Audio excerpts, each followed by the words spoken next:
விநாயகனி 234 மாண்புமிகு உறுப்பினர் ம. பிரபாகரன், மாண்புமிகு மின்சாரம், மதுவிலக்கு மற்றும் ஆயத்தீர்வுத்துறை அமைச்சர் அவர்கள்.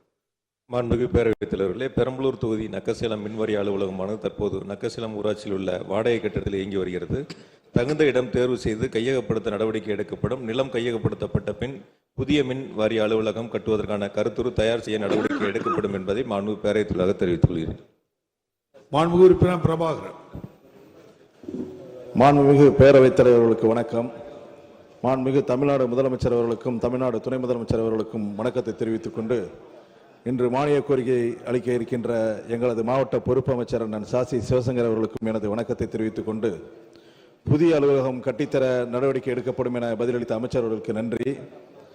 எனது நக்கசேலம் ஊராட்சியில் அரசின் நிலம் தயார் நிலையிலே இருக்கிறது.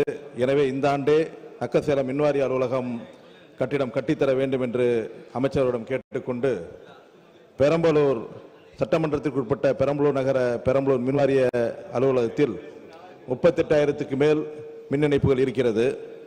அந்த அலுவலகம் இப்பொழுது இரண்டாக பிரிக்கப்பட்டிருக்கிறது. பெரம்பலூர், துறைமங்கலம் என 2 அலுவலகத்திற்கும் ஒரே அலுவலகமாக செயல்பட்டு வருகிறது.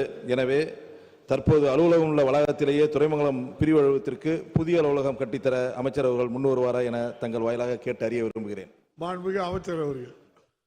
மாண்புமிகு பேரவைத் தலைவர்களே, தமிழ்நாடு முழுவதும் இருக்கக்கூடிய 2811 பிரிவு அலுவலகங்களில் எந்தெந்த அலுவலகங்கள் சொந்த கட்டிடங்களில் இருக்கிறது, எந்தெந்த அலுவலகங்கள் வாடகை கட்டில் இருக்கிறது என்பதை கணக்கெடுக்கப்பட்டு, முன்னுரிமை அடிப்படையில் எங்கு அவசியம் தேவை என்பதை கணக்கிலே கொண்டு அதற்கான பணிகள் முன்னெடுக்கப்பட்டிருக்கின்றன.